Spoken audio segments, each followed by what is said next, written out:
Hey there, you're welcome back to The Simple Creative. I'm your host, Oladimeji Ajegbile, and this is a podcast that helps us to really get ourselves in check, to understand our creativity, how best it affects every other part of our lives, and just an encouragement for us to live a very peaceful life. Today's episode is a little bit of a different one because we need to tackle a very important issue that I believe we all are facing at this time, and it's something about too much of information or tending towards information overload. The past few weeks haven't been pleasurable. It hasn't been amazing. It hasn't been nice at all. The world is in chaos.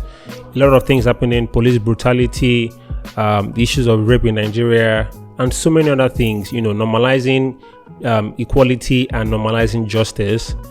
And I think in times like this, with all these cases happening, three main topics or thereabout all around the world, it is possible to tend towards a position of you getting too much information and then you're overwhelmed.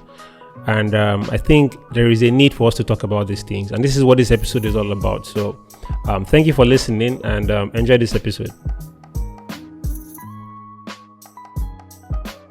So during the COVID-19 pandemic and the current things happening today in the US with the protests and the military deployed to just cancel the protests, the looters, and all these other things, with the issues of rape in Nigeria, the killings in Kaduna, and so many other things that are happening.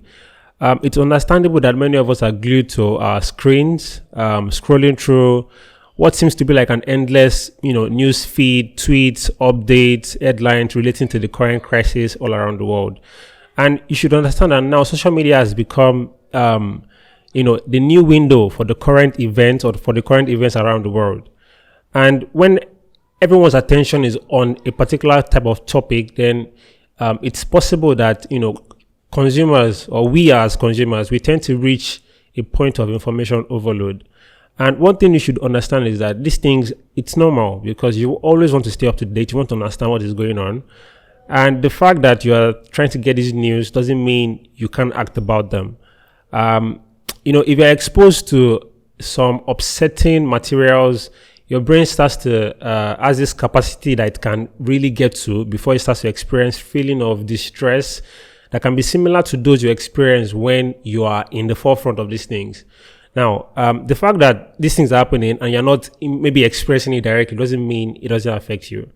And the way you take in the news can really be disturbing because I saw a couple of videos that, oh my God, I felt violated. I felt hurt. Like, how would this be happening in a civilized world?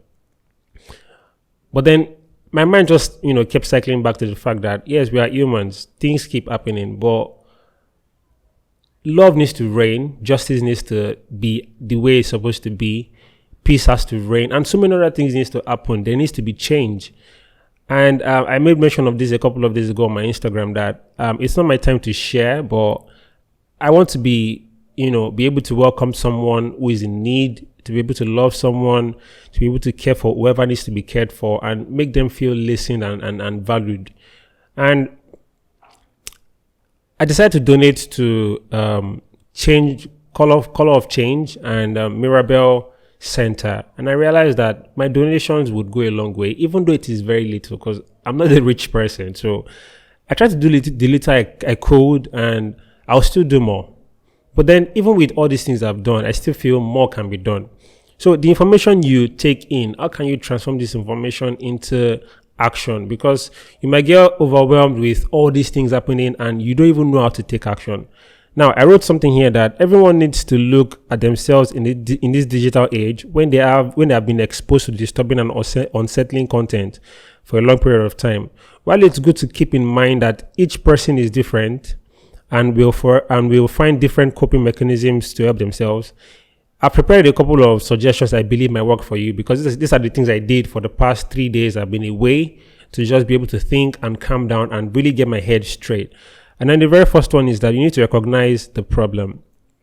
Now, it's easy to dismiss the many signs that things are happening that are not right, but then recognizing the problem will really help you to know how best to deal with these positions. It can be very easy to dismiss the signs that you are being affected by emotional distress, but if you feel that your mood and your behavior are shifting because you are consuming materials which are making you worried, angry, stressed, you need to give yourself space to acknowledge that, yes, this thing is happening to me.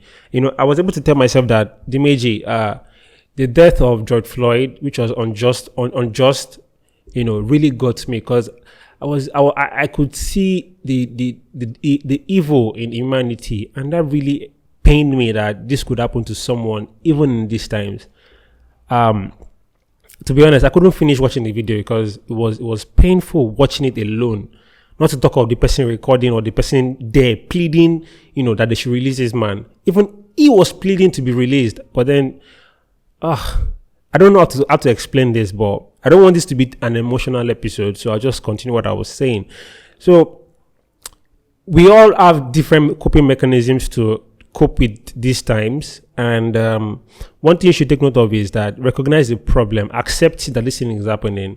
I think that's the only way you could start to really be of help or value to this particular situation. There are a lot of online resources that you might find helpful, to just help you really understand what is going on exactly. COVID-19 cases are still rising, even though nobody is really talking about it, but they are still rising.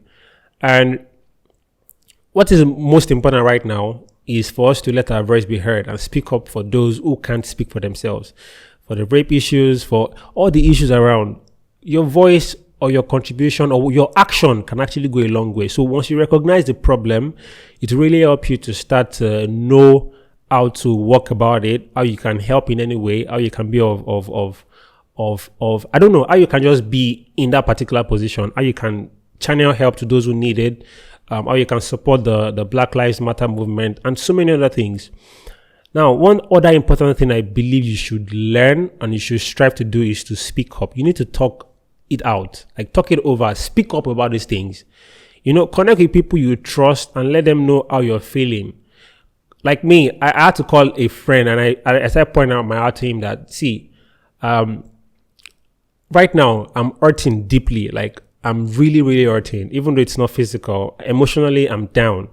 And, the chances I was foreseeing in my head is that he also was feeling the same way. She also was feeling the same way. I spoke to 3 people, actually. And I realized that 3 of them are feeling exactly the same way I'm feeling. And that was able to help us, connect closer and really talk better. And it made me realize that this thing is a global thing. It's happening to every single person, that tends to be indirect, that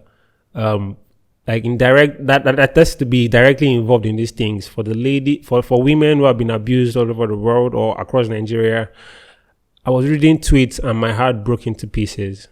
Like, I just started weeping.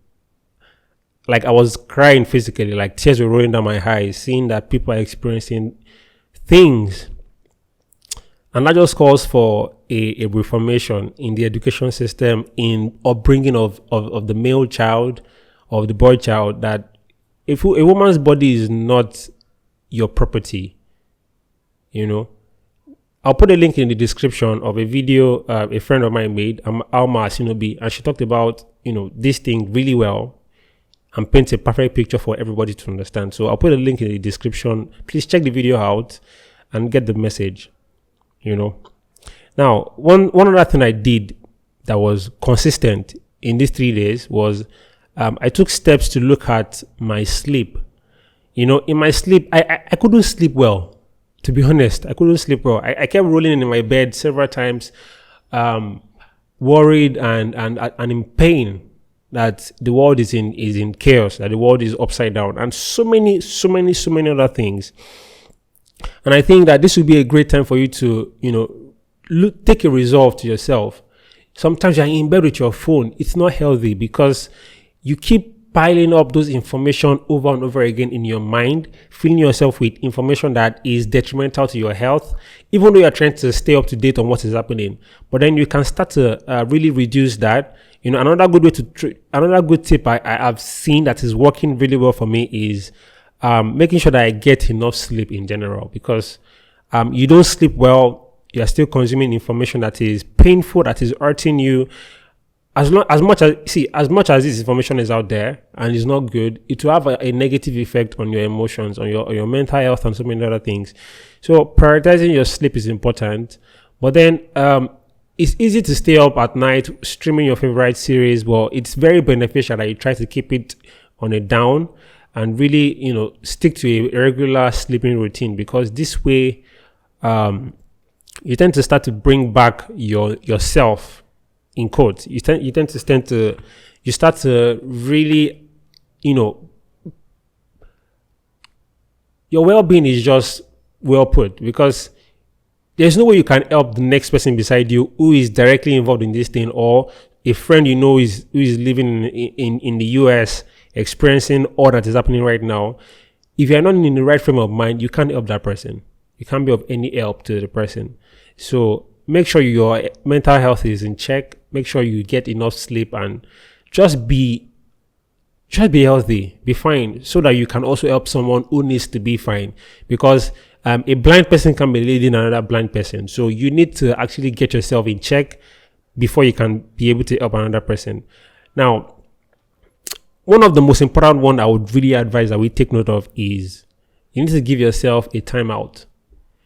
There was Blackout Tuesday a couple of days ago, and even though I didn't observe it directly, because a day before that I had already gone off just to really support the people I can support, because I called a couple of friends I know are in the US, and there were some articles online on Instagram and all these other places that talked about how you can really be of help to people in these positions. You don't need to start asking them how they feel. They feel terrible, they feel hurt, but then what can you do? How can you be of help? And there were some things that were very helpful that I'll share them in the link in the description, so you can have a better understanding of how to really be of help to people experiencing or that are in direct contact with what is happening right now. We all need to take a break from a screen break, to be honest. Like, just take a little while to process what is happening, maybe take a break off social media, just to be able to get your general well-being in check. It is important that our general well-being is kept intact, because you can't help someone if you're not fine. I already said that. It doesn't mean taking a break from social media entirely, but maybe you should cut it down a little bit, reduce the number of information you take in, and a couple of other things. Just reduce your time, reduce the time you spend online, because this will really help you really get things right. Instead of just reading short social media posts and the latest headlines, it could be beneficial to step aside to read, take time to read like a well-researched article about the Black history, about let's not talk about the cause of rape is rapists, nothing else to that.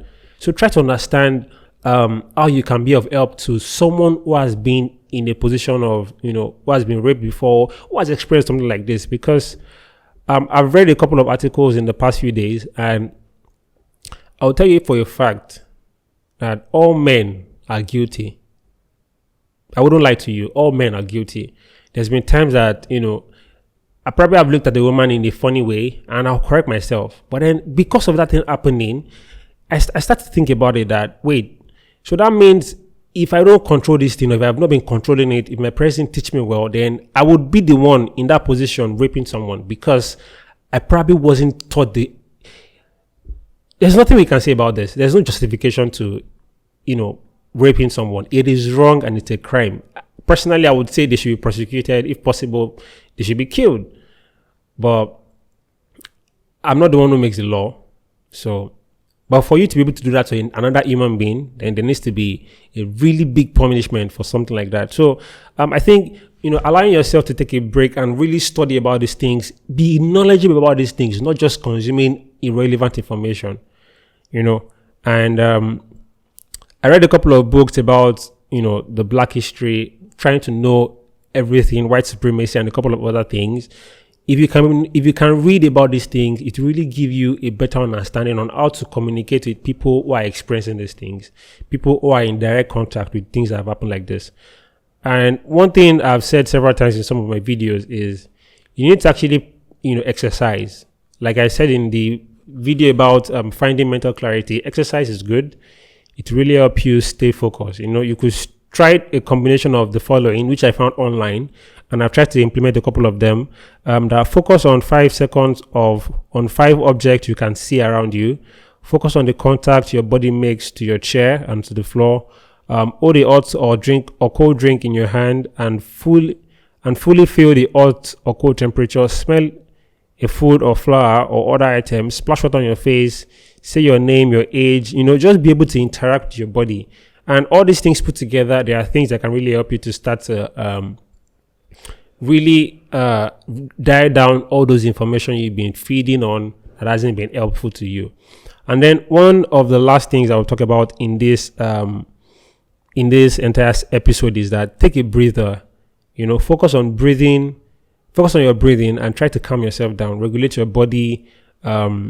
Just make sure you are properly oxygenated. Drink water. Now, this is you taking care of yourself so that you can be able to help someone else. So around this entire session up by saying that you need to remember that you are not powerless.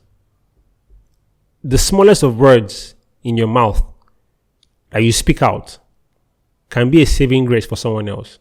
The information you feel, if I share this, nobody will benefit from it. That might be the solution to someone's problem. That 3,000 naira in your account that you feel, if I donate it to a charity or to people, fighting the cases of rape and a couple of other things, donating to these causes, you feel, what would it do? Trust me, it would do a lot. It would do a lot. The greatest intentions is not as important as the smallest of actions. So take action. You are not powerless. You can do something. And like I mentioned to my Instagram community, I told them, for those who can't donate, to the cause, you could go online and sign petitions. Sign petitions for change, for justice, for peace. For people to be brought accountable for their actions and so many other things. There are petitions like that online. There's one for George Floyd. There's one for OA. There's one for Tina and a couple of other ones. Go online and, be a part of this. If you can donate, that's amazing. And then you can join the virtual protests that are happening, and so many other ones are out there. So one of the most important things we can do in these uncertain times is to remember that whenever the headlines make us feel helpless in the face of current crisis, there are steps we can take to look at ourselves. If we all take some time to talk to each other, to give ourselves a break and recognize that we are being overwhelmed, we will stay stronger and healthier. We need to actually prioritize community and friendship in times like this. Love has to prevail over everything. So in times like this, you should really make sure that we come together and ensure that our mental well-being remains strong during this entire global pandemic. The fight against police brutality, the fight against rape, and all these things, we need to come together. Your voice is important. Your donation is important. Whatever it is, whichever way you can help, it is important. And I'll really advise that whichever way you can, please be of help to someone today. And I pray that all these things end soon. That peace will be restored, justice will be served, and change will come. So we've come to the end of this particular podcast, even though it has been a very emotional one. But I really want to appreciate you for listening, and please help whoever you can help in these times because they need it. And as much as we can, let us be our brother's keeper. Let us care for one another, and always look out for people who are in need. So, yeah, I'll see you next time.